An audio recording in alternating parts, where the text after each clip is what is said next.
সারাদিনের ক্লান্তি, তারপরেও মনে হলো খুব জরুরি একটু বিষয় শেয়ার করে জানিয়ে রাখা উচিত।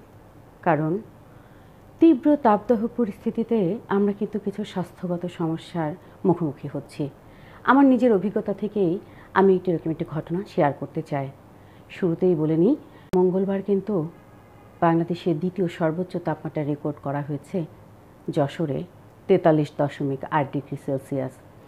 এর আগে রাজশাহীতে 1972 সালে সর্বোচ্চ এখনও পর্যন্ত 45.1 ডিগ্রি সেলসিয়াস তাপমাত্রা রেকর্ড করা হয়েছিল। সুতরাং বুঝতে পারছেন, দীর্ঘ সময় পর বাংলাদেশ বর্তমানে টানা 1 মাস, আজকে পেরিয়ে গেলে 1 মাসের বেশি সময় ধরে তাপদাহ পরিস্থিতির মুখোমুখি হচ্ছে। যেটা বলছিলাম যে বিভিন্ন ধরনের গরমজনিত সমস্যা হচ্ছে, কিন্তু আমি যে সমস্যাটা ফেস করেছি সেটা হলো, ছোটোবেলায় রাজশাহীর মতো শহরে যখন বেড়ে উঠেছি তখন উত্তপ্ত পরিস্থিতিতে কিন্তু আমরা প্রখর সূর্য তাপের সংস্পর্শে থেকেই বেড়ে উঠেছি। তারপরও বৈশাখের তাপদাহ পরিস্থিতিতে আমরা কিন্তু দেখতাম যে আমাদের নাক দিয়ে রক্ত পড়ছে। এবার আজকে যেটা হলো, গতকালকে হয়েছে, আমি বিষয়টা খুব বেশি আমলও নিয়েছিলাম না, কিন্তু আজকে আমি নিজেও আমলে নিলাম এবং চিকিৎসকের সাথে কথা বললাম। সেটা হলো, আপনারা কিন্তু কখনোই এসির থেকে হঠাৎ করে বেরিয়ে নন এসি পরিবেশে যাবেন না, অথবা দীর্ঘ সময় বাইরে খুব উত্তপ্ত পরিস্থিতিতে ছিলেন, ভেজা শরীর নিয়ে আপনি এসির মধ্যে প্রবেশ করবেন না। এই যে তাপমাত্রার তারতম্য হলে আপনার কিন্তু ঠান্ডাজনিত সমস্যাগুলো বাড়বেই। এর চেয়েও বড় একটা সমস্যা হতে পারে, সেটা হলো আপনার নাক এবং কান দিয়ে রক্ত পড়তে পারে। গতকালকে যেমনটা আমি দেখেছি, গতকালকে আমি সারাদিন রাস্তায় ছিলাম, গাড়িতে ছিলাম, নন এসি গাড়িতে মুভ করেছি। পরে আমি যখন একটা সেমিনারে ঢুকলাম, সেখানে এসিটা বেশ কুল, কারণ অনেক বেশি মানুষ ছিল। সুতরাং কিন্তু আমি দীর্ঘ ঘন্টা 1.5 ঘন্টা রাস্তার মধ্যে নন এসিতে তীব্র গরম পরিস্থিতি নিয়েই ঘেমে নিয়ে আমি কিন্তু এসির মধ্যে ঢুকে গেছিলাম। তারপরে সেখানে কিছুক্ষণ বসার পরে হঠাৎ করে খেয়াল করলাম আমার কান দিয়ে কিন্তু টপ টপ করে পানি পড়ছে। আমি ভেবেছি পানি পড়ছে, গোসলের সময় হয়তো তাড়াহুড়া করে হয়তো কানে পানি চলে গেছে, সেটাই পড়ছে। তো আমি একসময় অস্বস্তি হচ্ছিল যে পানিটা না, কিন্তু এক ধরনের গরম অনুভূতি হচ্ছে।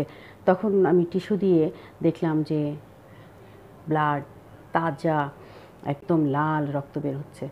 তো আমি বিষয়টা নিয়ে একটু চিন্তিত ছিলাম, কিন্তু কাজের মধ্যে এসব মাথায় নাই। আজকেও একই ঘটনা ঘটলো। আমি কিন্তু বাইরে বেরিয়েছি, অফিস করেছি, অফিসের দীর্ঘ সময় ছিলাম এসির মধ্যে। তারপরে নন এসি গাড়িতে করে আবার একটা গন্তব্যে গেলাম, সেখানে একটা সেমিনার ছিল। সেমিনারে আমি এসির মধ্যে দীর্ঘ সময় ছিলাম। তো হঠাৎ করে খেয়াল করলাম এসি নন এসির এই যে পরিস্থিতি যখন হচ্ছে, আমি হঠাৎ করে ঠান্ডা পরিস্থিতিতে যখন ঢুকছি, অথবা ঠান্ডা পরিস্থিতি থেকে হঠাৎ করে যখন গরম পরিস্থিতিতে বের হচ্ছি, তখন কিন্তু আমাদের শরীর সেই জিনিসটা নিতে পারে না। এবং সৌভাগ্যক্রমে আজকে সেমিনার শেষে আমি আমার শ্রদ্ধেয় নাক কান গলা বিশেষজ্ঞ প্রাণগোপাল স্যারের সাথে দেখা হলো। আমি বিষয়টা নিয়ে শেয়ার করলাম যে স্যার, গতদিন এরকম হয়েছিল, আজকেও কিন্তু হচ্ছে। উনি যেটা বললেন যে আসলে তাপমাত্রার তারতম্য হলে শরীর কিন্তু সেটা সহসা নিতে পারে না। এবং পর্দার উপর আমার যেটা হয়েছে যে পর্দাতে, কানের পর্দায় প্রচণ্ড প্রেশার পড়েছে এবং ঠান্ডা এবং গরম পরিস্থিতি দুটো একসাথে নিতে পারে নাই, সে কারণে আমার কান দিয়ে কিন্তু রক্ত পড়েছে। সেজন্যই বলছি, যারা এসি এবং নন এসি করবেন তারা কিন্তু চেষ্টা করবেন খুব ঠান্ডা পরিস্থিতি থেকে হঠাৎ করে গরমে বাইরে বের হবেন না, অথবা খুব ঘেমে আছেন হঠাৎ করে এসির মধ্যে ঢুকবেন না।